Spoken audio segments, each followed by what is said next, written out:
The President of the United States, Donald J. Trump, was permanently banned off Twitter over the weekend, and now tons of other social media platforms are following suit, leaving the president voiceless online. And now he's speaking of creating his own social media platform to combat the big tech companies. And I got all the details about who is banning the president and what he has said about a new social media platform coming up for you right now on InformOverload. It was announced that Trump had been banned off Twitter on January 8th. After the company tweeted out, quote, "After a close review of recent tweets from the @RealDonaldTrump account and the context around them, we have permanently suspended the accounts due to the risk of further incitement of violence." Then Facebook quickly followed suit, saying that they will be banning the president from their platform until after he leaves office, with Mark Zuckerberg explaining that the president's accounts will be blocked, quote, "indefinitely and for at least the next 2 weeks until the peaceful transition of power is complete." This all came after the Capitol was stormed by Trump supporters on January 6th. After this, there was a domino effect, with all other major social media platforms banning the president too,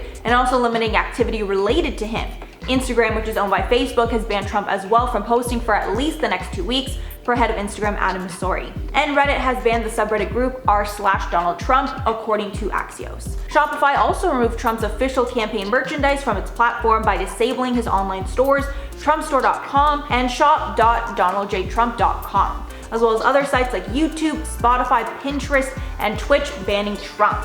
After his personal account was banned, Trump tweeted out on the POTUS account, giving a lengthy statement. In summary, he said that Twitter was silencing free speech and the 75 million Americans that voted for Trump. But he was not surprised by the move and has been, quote, negotiating with various other sites and is looking at the possibilities of building out our own platform in the future. This is also around the time that the app Parler started climbing on Apple's App Store. And if you haven't heard of Parler, it's essentially Twitter for conservatives. And it was about the only place online that Trump would still have a platform. But the big tech companies also took aim at Parler by removing the app from both the App Store and Google's Play Store. Amazon even went further by saying they would be removing Parler from their web services on January 11th. And this would mean that the site would essentially be taken offline.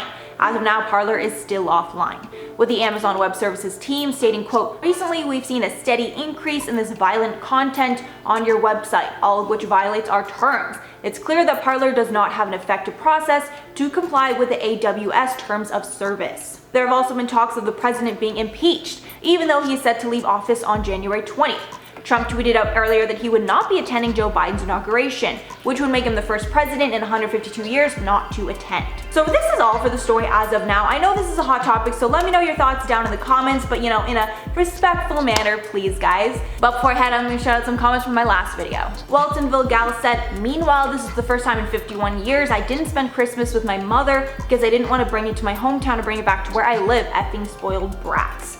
In a way, I don't even blame the influencers. I honestly blame the policy, the government. We should not be allowing people to fly. I believe under any circumstances, like most people like you and me, we're not going anywhere. So why are these people able to take just like fun little vacations? Because you're legally allowed to travel to a lot of places right now. Like that's really the problem to me.